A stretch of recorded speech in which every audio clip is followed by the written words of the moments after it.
퇴직 후의 삶 준비되셨습니까? 평생을 일터에 바쳐온 베이비 부머 세대는 이제 은퇴라는 새로운 국면에 들어섰습니다. 하지만 은퇴 후 삶은 예상보다 더 냉혹하고 준비되지 않은 이들에게는 고통으로 다가오고 있습니다. 매달 고정 수입이 끊기고 자녀 양육과 학자금 대출로 채워진 재정은 빠르게 바닥을 드러냅니다. 더 이상 회사라는 울타리가 없는 현실에서 베이비 부머 세대는 내일을 걱정하며 살아가야 하는 상황에 놓여 있습니다. 대한민국 경제 또한 이들의 퇴직 러시를 감당하지 못하고 흔들리고 있습니다. 소비의 주축이던 이들이 경제에서 이탈하면서 지역 상권의 침체, 연금 재정의 악화, 그리고 가족 부양 부담의 증가 등 사회 전반에 걸친 영향을 끼치고 있습니다. 그렇다면 왜 이렇게 많은 사람들이 은퇴 후 삶에 대한 준비를 제대로 하지 못했을까요? 그리고 이들이 맞닥뜨린 현실은 우리에게 어떤 메시지를 던지고 있을까요? 이제 그들의 삶 속으로 깊이 들어가 그 충격적인 이야기를 들여다봅니다. 베이비 부머 퇴직 러시, 대한민국 경제 패닉의 이유. 퇴직 후 행복한 노후를 꿈꾸셨나요? 하지만 현실은 냉혹합니다. 베이비 부머 세대가 퇴직 연령에 도달하면서 대한민국은 거대한 변화의 소용돌이에 휩싸였습니다. 이들의 은퇴는 단순히 개인의 문제를 넘어 가정, 지역사회, 그리고 국가 경제에 심각한 영향을 미치고 있습니다. 은퇴 후 삶에 대해 준비가 부족했던 이들은 과연 어떤 어려움에 직면하고 있을까요? 오늘은 세 가지 사례를 통해 그 현실을 들여다보고 그 속에서 우리 모두가 배울 점을 찾아보려 합니다. 1. 연금만 믿었다가 생활비에 허덕이는 김씨의 이야기. 김씨 67세는 평생 공장에서 일하며 자녀 둘을 키웠습니다. 은퇴하면 국민연금으로 생활할 수 있을 거라 믿었지만 매달 들어오는 연금은 고작 100만 원 남짓? 공과금, 식비, 병원비를 내고 나면 남는 돈이 없습니다. 자녀들도 각자의 가정을 꾸리느라 김씨를 도울 여유가 없죠. 결국 김씨는 경비 아르바이트를 시작했지만 체력적인 한계로 몇 달 만에 그만두고 말았습니다.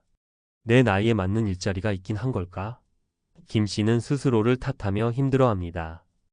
연금만으로는 생활이 어렵다는 사실을 뒤늦게 깨달은 그는 은퇴 후의 삶이 이렇게나 고단할 줄 몰랐다고 말합니다. 이 사례는 많은 베이비 부머가 겪는 현실입니다. 연금은 생활비를 전부 감당할 만큼 충분하지 않습니다. 하지만 퇴직 전에는 이런 현실을 미처 알지 못하고 준비도 부족했던 것이죠. 2. 아파트 한 채로 노후를 준비했지만 자산이 곧 현금이 될 수는 없다. 정씨 65세는 퇴직 전까지만 해도 자신이 노후 준비를 잘했다고 믿었습니다. 강남에 아파트 한 채를 보유하고 있었기 때문입니다. 하지만 막상 퇴직하고 보니 아파트는 생활비를 충당할 수 있는 현금이 아니었습니다. 아파트를 팔아서 작은 집으로 옮기면 되지 않을까? 처음엔 그렇게 생각했지만 아파트 매각이 쉽지 않았습니다. 시장이 침체되면서 예상보다 낮은 가격으로밖에 팔 수 없었고 그나마 매수자도 나타나지 않았습니다. 결국 정 씨는 퇴직 후 몇 달간 버티다 은행 대출로 생활비를 충당해야 했습니다. 이 과정에서 그는 자산은 자산일 뿐 내가 당장 쓸 수 있는 돈이 아니었다라는 뼈아픈 교훈을 얻었습니다. 이 사례는 부동산 한 채로 노후를 준비하는 것이 얼마나 위험한 선택인지 보여줍니다. 은퇴 후의 생활비는 안정적이고 꾸준한 현금 흐름으로 마련되어야 합니다. 3. 퇴직 후 부부 갈등에 빠진 이씨 부부. 이씨 68세와 그의 아내는 퇴직 후에 처음으로 함께 보내는 시간이 많아졌습니다. 하지만 은퇴 후 수입이 줄어든 상황에서 아내는 여전히 명품 가방을 사고 해외여행을 가고 싶어 했습니다. 반면 이씨는 매달 줄어드는 예금을 보며 불안해했습니다. 이렇게 쓰다 보면 몇 년 안에 다 바닥날 텐데. 이씨는 걱정했지만 아내는 지금이라도 행복하게 살자며 소비를 멈추지 않았습니다. 결국 두 사람은 갈등이 깊어져 각자 방을 따로 쓰며 지내고 있습니다. 이씨의 사례는 은퇴 후 부부가 재정적, 심리적으로 얼마나 철저히 준비해야 하는지를 보여줍니다. 퇴직 후의 삶은 단순히 돈의 문제가 아니라 부부 간의 가치관과 생활 방식을 맞춰가는 과정이기도 합니다. 베이비 부머 은퇴가 던지는 교훈. 위 세 가지 사례에서 공통적으로 드러나는 문제는 하나입니다. 퇴직 후의 삶에 대한 준비 부족. 많은 사람들이 은퇴 후의 삶이 막연히 행복할 거라고 믿지만 준비가 없다면 현실은 비참할 수 있습니다. 그렇다면 우리는 무엇을 배워야 할까요? 연금 외에도 추가 소득원을 확보해야 한다. 연금은 생활비의 일부일 뿐입니다. 투자, 저축, 그리고 지속적인 수입원이 필요합니다. 소액이라도 은퇴 후 일을 계속하는 것이 정신적, 경제적으로 도움이 될 수 있습니다. 부동산 중심의 자산 설계는 위험하다. 부동산 자산은 중요하지만 노후 생활비로 활용하려면 현금 흐름을 고려해야 합니다. 예를 들어 임대 수익을 올릴 수 있는 소형 부동산이나 리버스 모기지 같은 대안을 생각해 볼 수 있습니다. 부부가 함께 재정 계획을 세워야 한다. 부부 간의 소통은 은퇴 후 삶에서 가장 중요한 요소입니다. 서로의 기대치와 소비 습관을 공유하고 조정하는 노력이 필요합니다. 앞으로 나아가기 위해 베이비 부머 세대의 퇴직 러시가 불러오는 경제적 충격은 비단 개인만의 문제가 아닙니다. 국가적 차원에서도 연금제도 개선, 노인 일자리 창출, 그리고 은퇴 후 삶에 대한 체계적인 교육과 지원이 필요합니다. 하지만 무엇보다 중요한 건 우리 스스로가 은퇴 후 삶에 대해 현실적인 계획을 세우는 것입니다. 오늘의 사례를 통해 한 가지라도 배운 점이 있다면 지금 당장 행동으로 옮겨보세요. 늦었다고 생각할 때가 가장 빠를 때입니다. 퇴직 후의 삶은 막연한 행복이 아니라 준비된 사람에게만 허락된 진정한 안정이라는 점을 꼭 기억하세요. 베이비 부머 퇴직 러시, 경제와 개인의 위기 극복을 위한 전문가의 조언. 퇴직 후에도 삶은 계속됩니다. 하지만 준비되지 않은 은퇴는 고통스러운 시작일 뿐입니다. 베이비 부머 세대의 퇴직 러시는 대한민국 경제와 사회 구조에 큰 영향을 미치고 있습니다. 이 과정에서 많은 사람들이 은퇴 후의 삶을 준비하지 못한 채 새로운 도전을 맞이하고 있습니다. 이번 칼럼에서는 구체적인 대책과 현실적인 조언을 중심으로 퇴직 이후의 삶을 어떻게 안정적으로 준비하고 관리할 수 있는지 살펴보겠습니다. 1. 연금만 믿지 말고 소득 파이프라인을 늘려라. 많은 사람들이 은퇴 후 국민연금이나 퇴직연금을 믿고 안심하지만 이는 큰 착각일 수 있습니다. 현실적으로 연금만으로는 생활비를 충당하기에 턱없이 부족합니다. 전문가들은 은퇴 이후에도 지속적인 소득을 창출할 수 있는 파이프라인을 마련하는 것이 필수적이라고 강조합니다. 예시로 살펴보는 현실. 어 씨는 퇴직 후 국민연금으로 매달 120만 원을 받습니다. 하지만 공과금과 식비, 병원비를 지출하고 나면 손에 남는 돈은 없습니다. 그는 퇴직 전 여유가 있을 때 소규모 상가 투자나 취미를 활용한 소일거리를 준비하지 못한 것을 가장 후회한다고 말합니다. 전문가의 조언. 은퇴 전부터 작은 부업이나 취미를 직업으로 연결할 수 있는 가능성을 찾아보세요. 예를 들어 글쓰기, 강연, 유튜브 콘텐츠 제작 등은 초기 자본 없이도 시작할 수 있는 좋은 선택입니다. 적은 돈이라도 임대 수익을 올릴 수 있는 소형 부동산이나 배당 수익을 기대할 수 있는 주식에 투자하는 것도 하나의 방법입니다. 중요한 건 현금 흐름입니다. 2.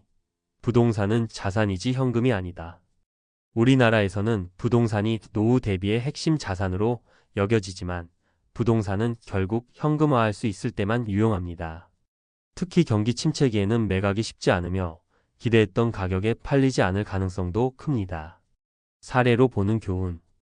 B씨는 퇴직 후 강남 아파트 한 채로 노후를 대비했지만 막상 생활비가 필요해 집을 팔려고 했을 때 매수자가 없어 어려움을 겪었습니다. 결국 시세보다 낮은 가격에 팔았지만 그 과정에서 스트레스로 병원 신세를 지기도 했습니다. 전문가의 조언. 은퇴 후의 자산 활용은 안정적인 수익을 창출하는 방향으로 설계해야 합니다. 예를 들어 집을 유지하면서도 임대 수익을 창출할 수 있는 공유주택 모델을 검토하거나 노후 준비를 위한 리버스 모기지를 활용해 보세요. 큰 부동산을 처분해 소형 주택으로 이동하고 남는 자금으로 금융 상품에 분산 투자하는 것도 좋은 방법입니다. 3. 부부 간의 재정 계획은 은퇴 후 갈등을 예방한다. 퇴직 후 부부는 평생 함께한 동반자이지만 경제적 관점에서는 자주 충돌합니다. 한쪽은 소비를 줄이려고 하고 다른 한쪽은 퇴직 후 자유를 누리기 위해 소비를 늘리려 할 때 갈등이 생깁니다. 실제 사례. CC 부부는 퇴직 후 소비 패턴의 차이로 매일 다툼이 끊이지 않았습니다.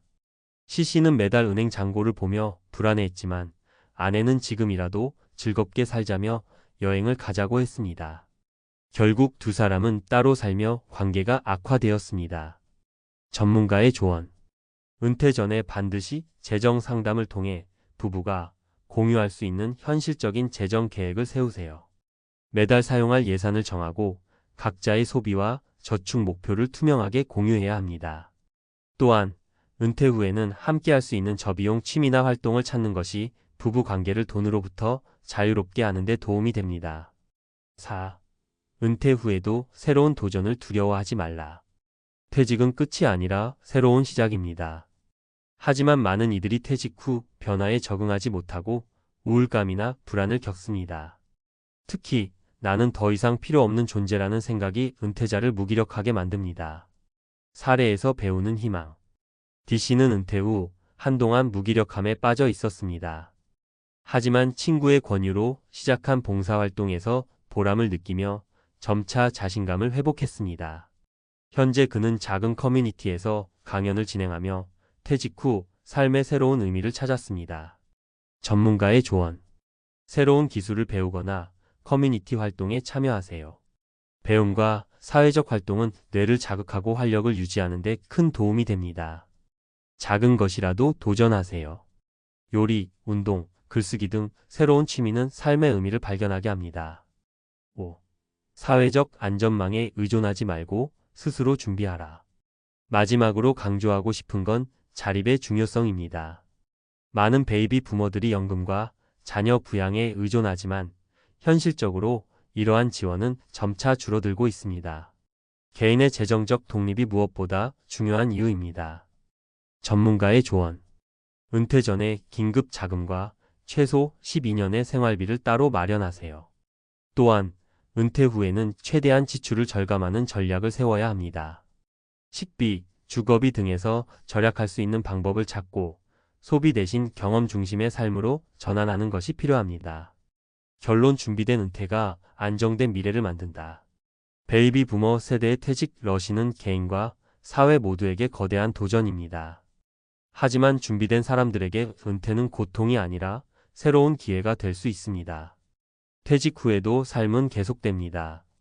중요한 건 그 삶이 안정적이고 의미 있는 시간이 되도록 지금부터 준비하고 행동하는 것입니다.